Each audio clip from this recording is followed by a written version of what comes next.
சொல்லுங்க, அது ஞாபகம் வச்சுக்கிட்டு. இல்லையா? No directors, no writers. இப்ப எங்க லேடிஸ கேட்டா எப்படி பிச்சு வந்துருவாங்க. யாராவது இருக்கீங்களா? சொல்றீங்களா? செல்வி மேம்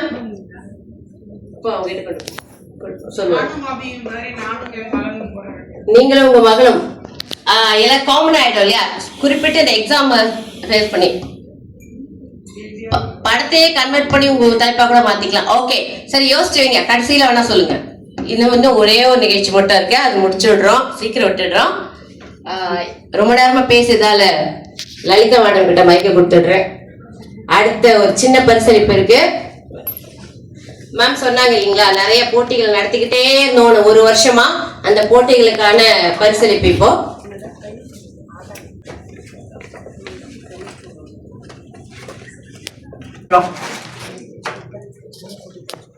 மகளிர் மேடையில் தொடர்ந்து நடந்து கொண்டிருந்த நிகழ்ச்சிகளில் பரிசு பெற்றவர்கள் விவரம்.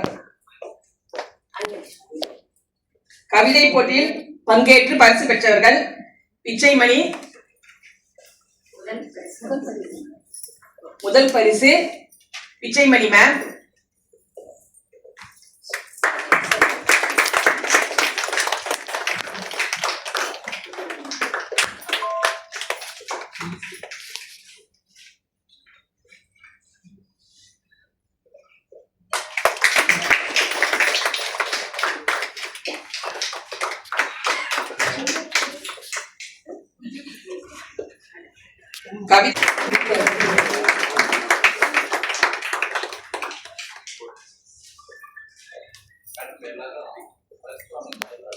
கவிதையெல்லாம் வாசிக்கிறதா இருந்தது, நேரம் பற்றாமையினால் இங்கு வாசிக்க முடியவில்லை.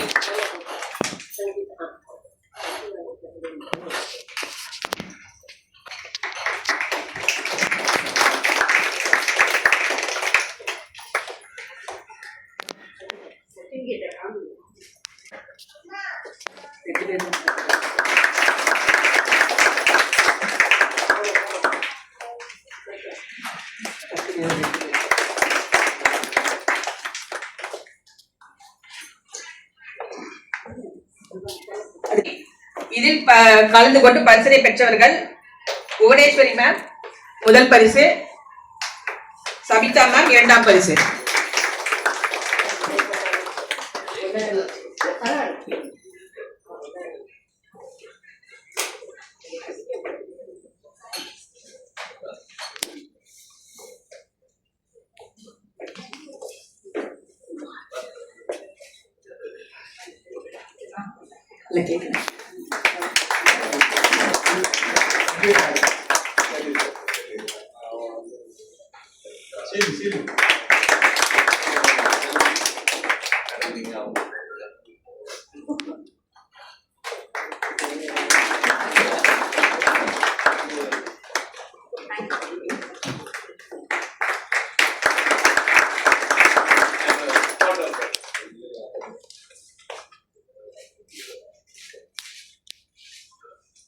இல்ல, அவங்க முன்னாடி வரதா தெரிஞ்சிருந்தா அவங்களுக்கு பெரிய விருதே கொடுத்திருப்போம். கோல ராணின்னு கொடுக்கணும்னு ஆசை. ஆனா அவங்க திடீர்னு வர்றதுனால எங்களுக்கு வேற வழி இல்ல, சர்டிபிகேட் மட்டும்தான் கொடுக்க முடிஞ்சது. உண்மையிலேயே அவங்களோட அந்த பேர்ட்ஸ் எல்லாம் போடும்போது அப்படியே அவங்க வாசல்ல இருந்து பறக்கும். உண்மையிலேயே அதை வந்து அவங்க கூட ஒரு நாள் கிளாஸ் எடுக்கலாம், அவங்க எப்படி அந்த கோலம் போட முடியுதுன்னு. அதை பத்தி நாங்கள் பேசுறதுக்கு கூட எங்களுக்கு டைம் இல்லை. உண்மையிலேயே அவங்களோட கை வண்ணங்கள் எப்படி நேச்சுரலா வந்ததா என்னன்னு தெரியல, அவ்வளவு அழகா இருக்கும் அவங்களோட கோலம். அவங்களுக்கு நான் சர்டிபிகேட் கொடுக்கறது நான் பெருமை அடைகிறேன்.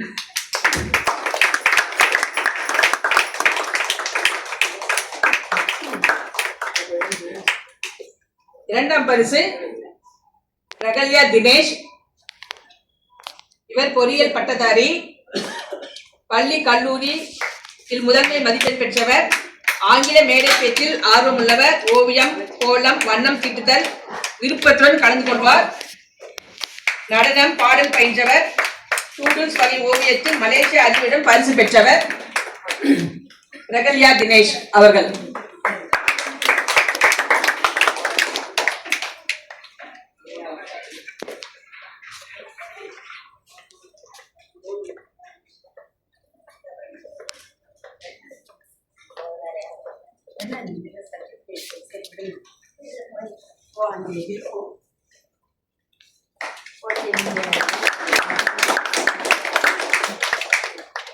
இவர் வேறு யாருமல்ல சபிதா மேடமுடைய புதல்வி.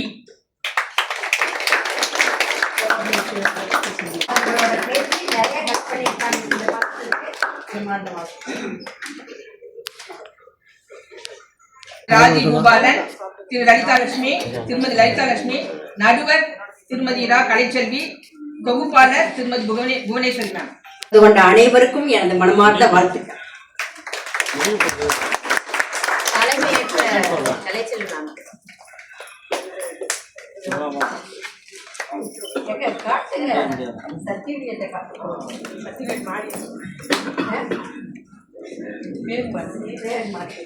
ஓகே.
உறுப்பினர்கள் அனைவரும் அவங்க ஷீட்டோட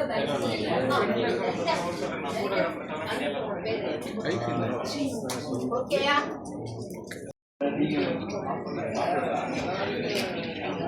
கொஞ்சம் பேர் இந்த சீட் ஆமா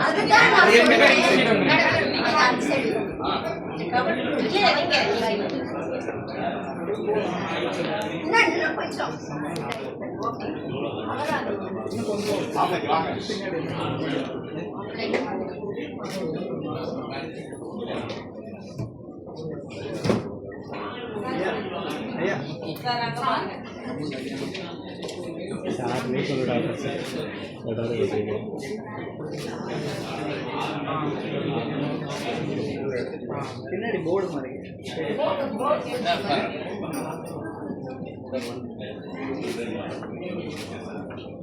ஓகேயா? ஃபைனல் அது அப்புறம் இதுதான் ஃபைனல். அவங்க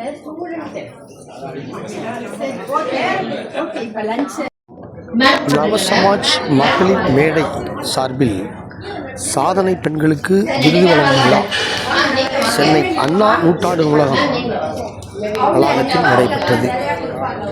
இந்த விழாவில் சாதனை புரிந்த மாணவ மாணவிகள் அனைவரும் கௌரவிக்கப்பட்டனர். அவர்களது பெற்றோர்களும் விழாவுக்கு வந்திருந்தனர். இந்த விழாவின் தொகுப்புகளை இப்போது நாம் காண்போம்.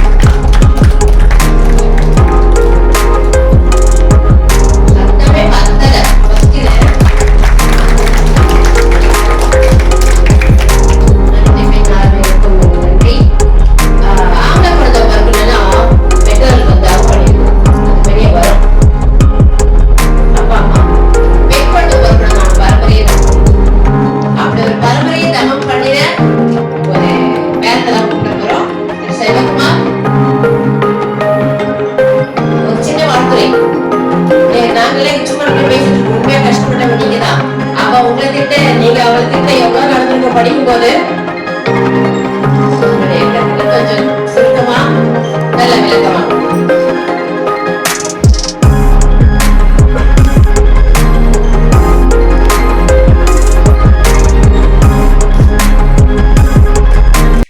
அனைவருக்கும் இனிய காலை வணக்கம். இந்த அற்புதமான விழாவிலே கலந்து கொண்டு ஒரு பெற்றோரின் சார்பாக வாழ்த்துறை வழங்குவதற்கு வாய்ப்பு வழங்கிய என்னுடைய மகளுக்கு நான் நன்றி பின்னாடி சொல்ல போறேன். நிறைய மேடைகள் நிறைய இடத்துல வந்து கெஸ்ட் லெக்சர் நிறைய ஸ்பீச்சஸ் எல்லாம் கொடுத்துருக்கோம். பட் இருந்தாலும் இது மாதிரி ஒரு தருணத்தில் நான் இங்கே நிற்கிறதுக்கு காரணம் என்னோட பாப்பா கவிதேஷ் 10th ஸ்டாண்டர்ட்ல 490 ஃபைனல் ஸ்கோர் பண்ணியிருக்காங்க. அவங்களுக்கு ஃபர்ஸ்ட் நன்றி.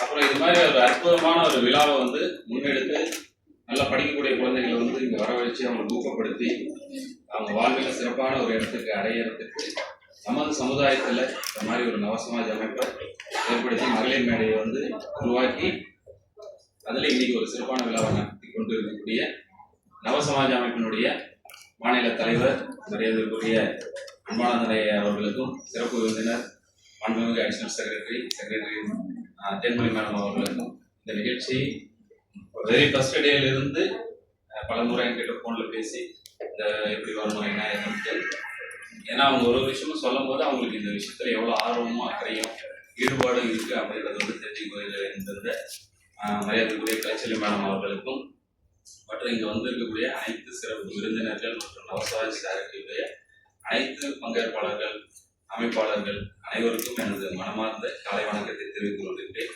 என்னை பற்றி ஒரு சின்ன விளக்கம்.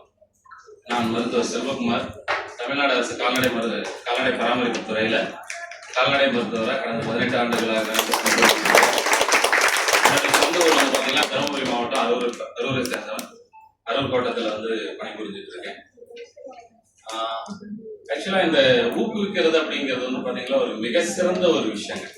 ஏன்னா வந்து நம்மளை மாதிரி ஒரு விளிம்பு நிலையில் இருக்கக்கூடிய ஒரு சமுதாயத்துல இருந்து கொஞ்சம் மேலே வர்றது அப்படிங்கிறது வந்து சாதாரணமான ஒரு விஷயமே கிடையாது.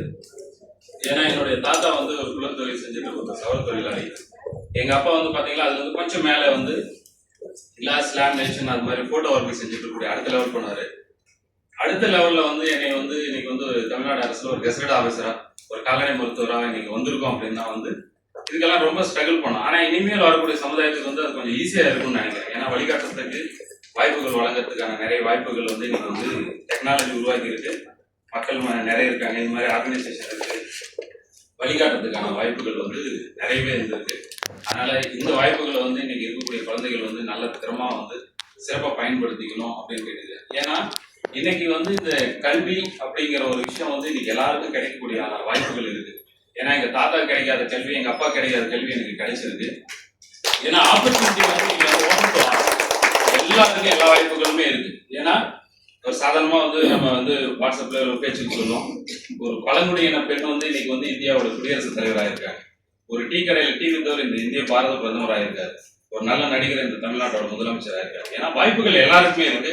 ஒன்னே ஒண்ணு நம்மளோட கன்சிஸ்டன்சி, ஒரு நம்மளோட ஹார்ட் ஒர்க் வந்து அந்த இடத்த வந்து ஒரு பெரிய இடத்துக்கு வந்து கொண்டு போயிருக்கோம். ஏன்னா அடுத்தது வந்து பாத்தீங்கன்னா இன்னைக்கு வந்து மேடம் வந்து சொல்லிட்டு இருந்தாங்க, ஒரு ஆண் குழந்தை பிறகுன்னா அப்பா அம்மா தவம் பண்ணியிருக்கணும், ஒரு பெண் குழந்தை பிறகுன்னா அந்த தலைமுறையை வந்து தவம் பண்ணியிருக்கணும். அந்த விஷயத்துல எனக்கு 2 பெண் குழந்தைங்க. அதனால நான் ரொம்ப பிளஸ். இந்த பெண் குழந்தைகள் வந்து படிச்சா அந்த குழந்தை படிச்சா அந்த குடும்பம் மட்டும் உயரும் அப்படிங்கிறதெல்லாம் கிடையாது. அந்த தலைமுறையே உயரும், அந்த தலைமுறையை வந்து மாற்றும். ஏன்னா இன்னைக்கு இருக்கக்கூடிய புள்ளிவிவரங்கள் வந்து பாத்தீங்கன்னா 1970கள் 80கள் வந்து பாத்தீங்கன்னா ஒரு இந்திய குடிமைப் பணியில ஒரு ஐஏஎஸ் ஆஃபீஸர்ஸ்ல வந்து பாத்தீங்கன்னா ஒரு 8-9% தான் வந்து கேர்ள்ஸ் போயிட்டு இருந்தாங்க. அதுக்கடுத்து வந்தக்கூடிய ஒரு 70, 80, 90களுக்கு பின்னாடி வந்து பாத்தீங்கன்னா அதே வந்து ஒரு 19ல ஒரு 20% கடைசியா 2023ல வந்து பாத்தீங்கன்னா ஐஏஎஸ் ஆஃபீஸர்ஸ்ல 41% வந்து இன்னைக்கு வந்து கேர்ள்ஸ் போயிருக்காங்க. அதாவது 158 ஐஏஎஸ் ஆஃபீஸர்ல 71 பேர் வந்து இன்னைக்கு வந்து மகளிரா போயிருக்காங்க. அதனால வந்து அந்த குழந்தைகள் வந்து நல்ல தரமா, ஏன்னா இன்னைக்கு வந்து கல்வி எல்லாருக்கும் கிடைச்சிருச்சு. எல்லா குழந்தைகளும் இன்னைக்கு வந்து +2 வந்துடுறாங்க, ஹையர் ஸ்டடிஸ் வந்து போயிடுறாங்க, எல்லாருமே டிகிரி வாங்கிறாங்க, என்ஜினியர் ஆகிறாங்க, டாக்டர்ஸ் ஆயிருக்காங்க. ஆனா நம்ம சமுதாயத்துல இருந்து இது மாதிரி வந்து ஒரு கிரீம் லேயர் இவங்க மற்றவங்க இருந்து கொஞ்சம் நல்லா வந்து ஒரு நாலேஜா வரக்கூடிய ஆட்கள் வந்து அரசு பணிக்கு போகணும், அதிகாரத்துக்கு போகணும். அதுதான் இன்னைக்கு வந்து நம்மளுக்குடையான ஒரு முக்கியமான ஒரு தலையாய தேவையா இருக்கு. அதனால அந்த குழந்தைகள் வந்து அதை வந்து உணர்ந்து படிக்கணும். அடுத்தது பேரண்ட்ஸுக்கு வந்து ஒரு சின்ன ரெக்வஸ்ட், அந்த குழந்தைகளை வந்து ஜஸ்ட் வந்து நம்ம படிக்கிறோம், நல்ல டிகிரி படிக்க வைக்கிறோம், ஏதோ ஒரு வேலைக்கு போகிறோம், அடுத்த லெவலில் அந்த குழந்தைகளை வந்து கொண்டு போயிட்டு ஒரு கல்யாணம் பண்ணி செட்டில் பண்ணுங்கிற விஷயத்தை தாண்டி அந்த குழந்தைகளை வந்து இன்னும் வந்து ஒரு அதிகாரத்துக்கு கொண்டு போகிறதுக்கு உண்டான முன்னெடுப்புகளை வந்து செய்யணும். நம்ம வந்து நல்ல ஸ்கூலிங் கொடுத்துறோம், அவங்களுக்கு வந்து நல்லா வந்து தேவையானதெல்லாம் வாங்கி கொடுத்துறோம். ஆனால் நிறைய விஷயங்களை வந்து நம்ம அவங்க கிட்ட பேசுறது இல்லை, சரிங்களா? நிறைய விஷயங்கள் நம்ம பட்ட கஷ்டங்கள், நம்ம வந்து ஏதாவது அந்த குழந்தை ஒரு மிஸ்டேக் பண்ணும்போது நம்ம என்ன சொல்றோம்னா, நான்லாம் எவ்வளோ கஷ்டப்பட்டோம்னு மட்டும் தான் சொல்றோம். ஆனால் நம்ம என்ன பண்ணாங்கிறது அந்த குழந்தைக்கு வந்து உட்காந்து பேசுறது இல்லை. அதனால அந்த குழந்தைங்க கூட உட்காந்து பேசுங்க. நான் பட்ட கஷ்டம், எங்க அப்பா பட்ட கஷ்டம், எங்க தாத்தா பட்ட கஷ்டங்களை வந்து ஒரு எமோஷனலா அந்த குழந்தைக்கு வந்து பயன் பண்ணோம்னா, அது வந்து நான் எதுக்கு அந்த வேலைக்கு போகணும், நான் எதுக்கு அந்த உயரத்துக்கு போகணுங்கிற வந்து ஃபீல் வந்து அந்த குழந்தைங்களோட மனசுல வந்து உருவாகும். ஏன்னா அதை வந்து நான் வந்து பர்சனலா ஃபீல் பண்ணியிருக்கேன். நான் வந்து பாத்தீங்கன்னா கால்நடை மருத்துவத்துல வந்து முதுகலை படிச்சிருக்கேன், எம்எஸ்சி முடிச்சிருக்கேன். நான் வந்து ஒரு தமிழ் மீடியத்துல ஒரு அரசு பள்ளியில இருந்து தடுமாறி வந்து பிஎஸ்சி ஜாயின் பண்ணி பிஎஸ்சி முடிக்கும் போது ஃபர்ஸ்ட் கிளாஸ்ல பாஸ் பண்ணேன். ஆனா அதுக்கப்புறம் வந்து எந்த ஒரு ஊக்கமும் கொடுத்துச்சு அப்படின்னா எங்க அப்பா சொன்ன கதைகள் தான். எங்க தாத்தா வந்து இந்த சமூகத்துல வந்து எவ்வளவு கஷ்டங்களை அனுபவிச்சாரு, நான் எவ்வளவு கஷ்டப்பட்டு இருக்கேன், உனக்கு கிடைச்ச வாய்ப்பை நீ எப்படி பயன்படுத்திக்கணுங்கிறத உள்வாங்கிட்டு படிச்சதுனால அன்னைக்கு வந்து எம்பிஎஸ்சில வந்து பாத்தீங்கன்னா university topper 9.7 OGP out of 10 gold medal வாங்கியிருக்கேன். அதுக்கு காரணம் வந்து படிப்பு மட்டும் கிடையாது, எங்க அப்பா என் கூட உட்காந்து பேசினது, எங்க அப்பா என்கிட்ட சொன்னது, எங்க அப்பா பட்ட கஷ்டங்கள் எல்லாம் சொன்னது, அது மட்டும்தான் நான் படிக்கும் போது ஒரு சில இடங்கள்ல வந்து எனக்கு வந்து ஞாபகத்துக்கு வந்ததை ஒழிய அதுதான் வந்து பெரிய உற்சாகமாகவும் ஊக்கமாகவும் இருக்கும். அந்த குழந்தைகள் வந்து மென்மேலும் நல்லா வளரணும் அப்படின்னா பேரண்ட்ஸ் வந்து அவங்க கூட வந்து ஸ்பெண்ட் பண்ணுங்க, டைமை ஸ்பெண்ட் பண்ணுங்க. அது எல்லாத்தையுமே நம்மளுக்கு வந்து எல்லா விஷயங்களும் அவங்க கிட்ட இருக்கு. அதனால இன்னைக்கு இந்த நிகழ்ச்சியில பங்கேற்று இந்த சிறப்பான விருதுகளை பெற்றக்கூடிய அனைத்து குழந்தைகளும் நிச்சயமா வந்து ஒரே ஒரு விஷயம் வந்து சொல்ல முடியும், பெறுவது சிறப்பு இல்ல, கொடுப்பது தான் சிறப்பு. இங்க வந்திருக்கிற எல்லா குழந்தைகளும் கண்டிப்பா ஒரு 5 வருஷம் கழிச்சு ஒரு சிறப்பான ஒரு அரசு பதவி, அரசாங்க அதிகாரிகளா மாறி இந்த இடத்துக்கு சிறப்பு விருந்தினர்களா வந்து இந்த விழாவில் வந்து நான் வந்து இந்த ஆண்டு வந்து இந்த நவசமாஜ அமைப்புல வந்து நான் வந்து இந்த பரிசு பெற்றேன். அதனால நான் இந்த இடத்துக்கு வந்து ஒரு சிறப்பு விருந்தினரா வாங்கி ஒரு 100 பேருக்கு வந்து நான் வந்து இன்னைக்கு வந்து பரிசுகள் கொடுத்துருக்கேன் அப்படிங்கிற ஒரு இடத்துக்கு வந்து வரணும். நீங்க சொன்னது வந்து உண்மை நிரூபித்து இவங்க வந்து ஜனத்துல வந்து அயர்த்து பார்க்குவாங்க, சக்கரை நம்ம கதை வந்து பரிசு கொடுத்துருக்காங்க.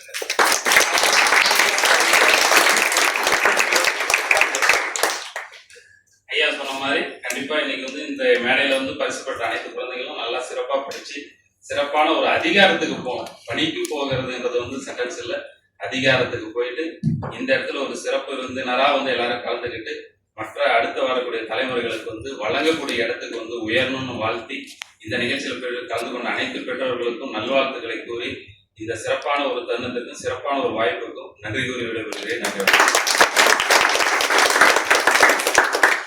நன்றி.